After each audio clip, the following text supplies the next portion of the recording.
Hello, welcome in the biology class of Dr. P.K. Verma.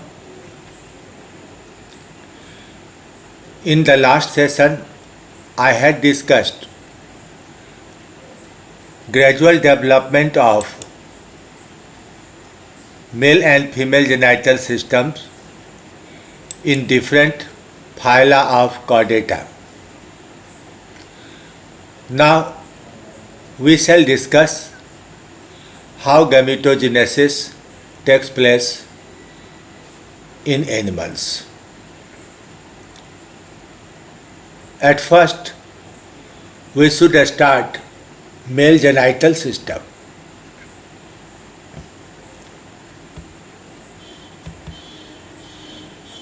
In the male genital system, testes are the primary sex organs and the sperm ducts along with various glands serve as accessory organs for reproduction. In fishes and amphibians, common urinogenital ducts are found because the duct of testis, that is a sperm duct, and the duct of kidney, that is urinary duct, joined together. They have metanephric, mesonephric kidney, and so a common urinogenital duct is formed. This duct opens in urinary bladder and the urinary bladder opens in cloaca. The gametes are therefore released through cloaca into water. In the higher chordata, commonly known as amniota, the reptiles, birds and mammals have urinogenital duct separate from anus, and in most cases a penis is formed. In every organism, a large number of sperms are formed regularly or in the breeding season. The process of spermatogenesis is essentially similar in all the animals. Spermatogenesis involves formation of spermatogonia from the germinal epithelial cells and primary spermatocytes by mitosis. After a large number of spermatocytes are formed, they become mature and start division by meiosis. These mature primary spermatocytes that start division by meiosis are known as primary spermatocytes.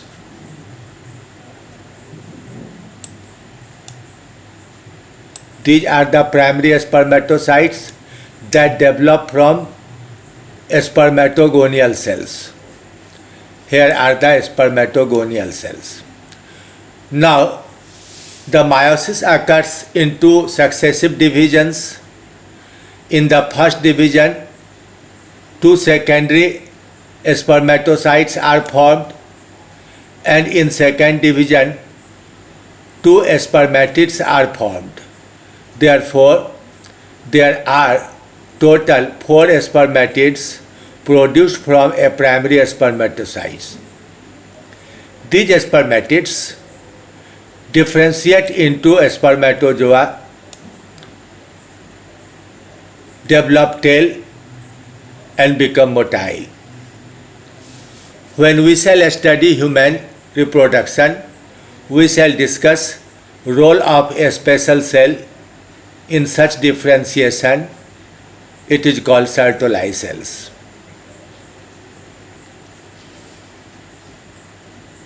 For humans, the entire process of spermatogenesis is variously estimated as taking 74 days by tritium labeled biopsies and approximately 120 days according to DNA clock measurement.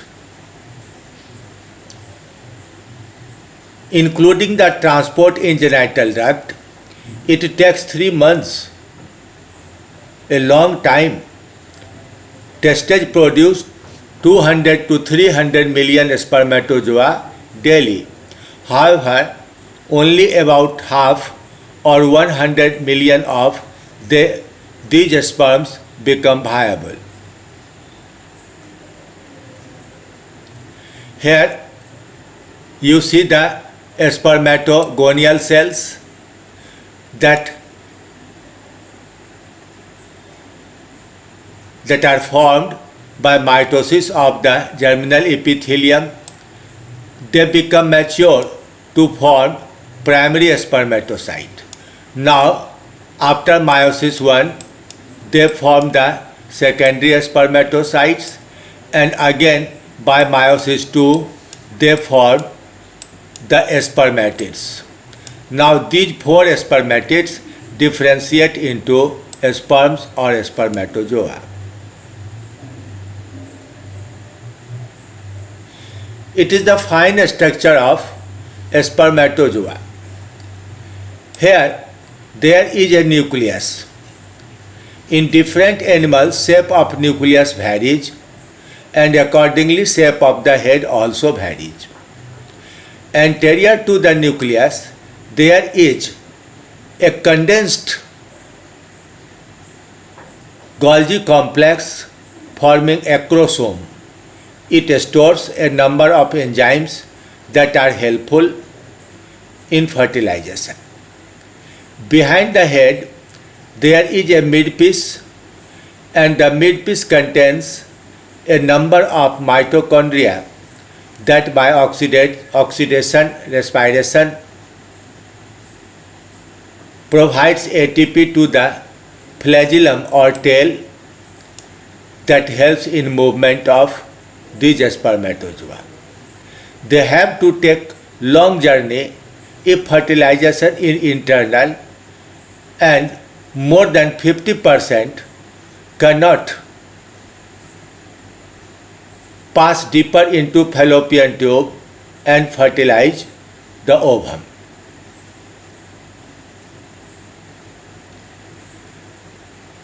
In the female genital system, ovaries are the primary sex organs, and to help in them, there are fallopian tubes or the oviducts. In higher animal, the posterior part of oviducts fuse together to form a uterus. Now, see how oogenesis, that is formation of ovum, takes place. In every animal, oogenesis begins in the early embryonic stage, that is when the babies are not formed and the prophase 1 starts. But it stops normally in prophase 1 zygotine pachytene stage and remain as such. Further development occurs on sexual maturity, in breeding season, or during reproductive cycle, stress cycle or menstrual cycle, etc.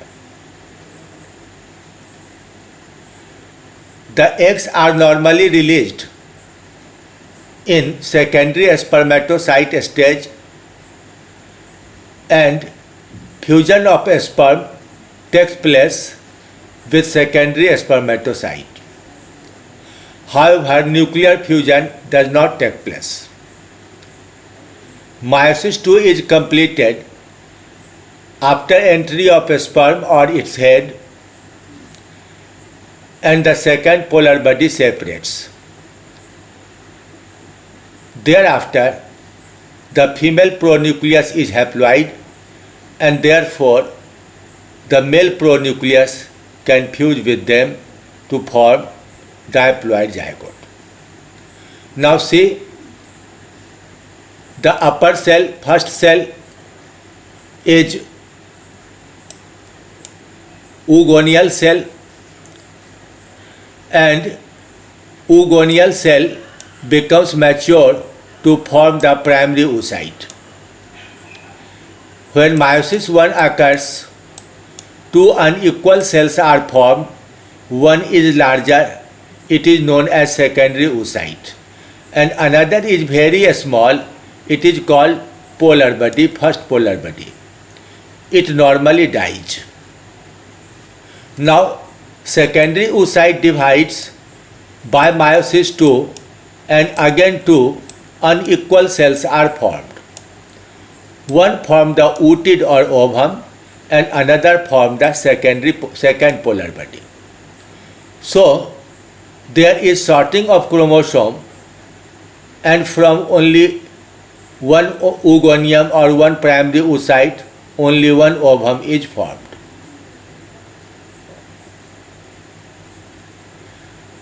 Now, in different animals, eggs have different types because some eggs contain large amount of a lipid lecithin, some other only moderate amount of lecithin, and the third contains negligible amount of lecithin. On the basis of the amount of the phospholipid lecithin, the classification is made into three major types. In microlecithal eggs, previously known as alecithal eggs, negligible amount of yolk is present. It is not sufficient to supply nutrition to the developing embryo, but it helps in formation of the cell membrane when the zygote starts division. Such eggs are found in Amphioxus, eutherian mammals, including the cattle, rat, rabbit, human, etc. In these cases, placenta is formed to supply nutrition. Now, this is the structure of a mammalian ovum. Ovum is in the center, having a moderate amount of protoplasm. It is covered with zona pellucida and zona radiata that remain surrounding the ovum much late after fertilization. The second type of egg is mesolecithal egg. It contains moderate amount of lecithin, and the lecithin containing protoplasm forms the lower part known as vegetal pole. In the upper part, either the clear cytoplasm is present or the cytoplasm contains some granular structures known as cortical granules. Urochordata, such as Herdmania, fishes and amphibians contain such mesolecithal eggs.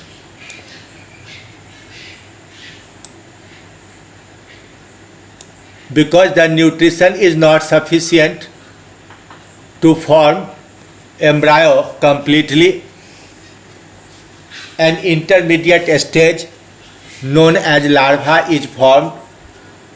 The larvae of Urochordata and amphibia are known as tadpole larvae, but in fishes it is known as fish fries.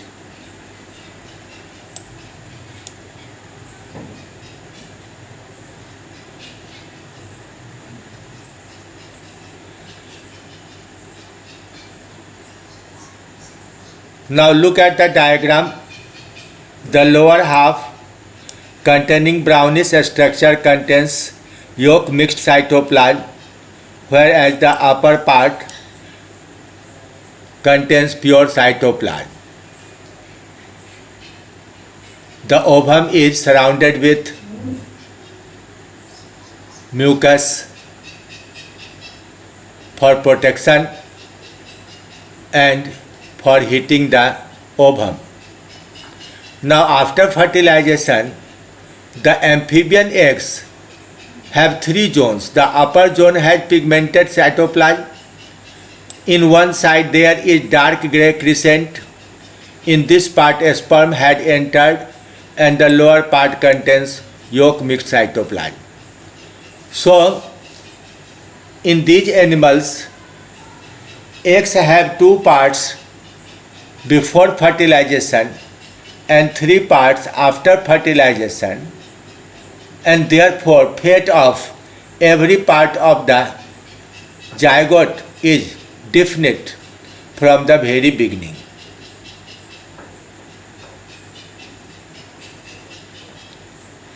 Now come to the third type, megalecithal or polylecithal eggs. These are found in reptiles, birds and prototherian mammals. They have very high amount of lecithin stored in almost 80-90% part of the ovum, and the cytoplasm is restricted to the upper animal pole, forming blastodisc. The upper part is called blastodisc and lower part from this region to this region have different concentric layers of lecithin. It may be grey, brown or white. Out of this ovum, large amount of yolk is present, and the vitelline membrane is made of two membranes. In between these two membranes, in the broader side of the egg, there is air bubble from which oxygen is supplied to the developing embryo. The whole egg is covered with a shell of calcium carbonate. Now see how the embryo develops in the upper blastodisc area, becomes surrounded with amnion and chorion.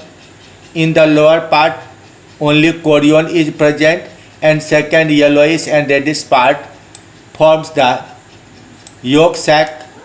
The yolk is absorbed by developing embryo for nutrition, and behind the body there is a allantoic sac in which excretory metabolites are stored. This is all about the basic knowledge of types of eggs, their formation, as well as the formation of spermatozoa and structure of spermatozoa. In the next session, we shall study fertilization and early embryonic development. Bye.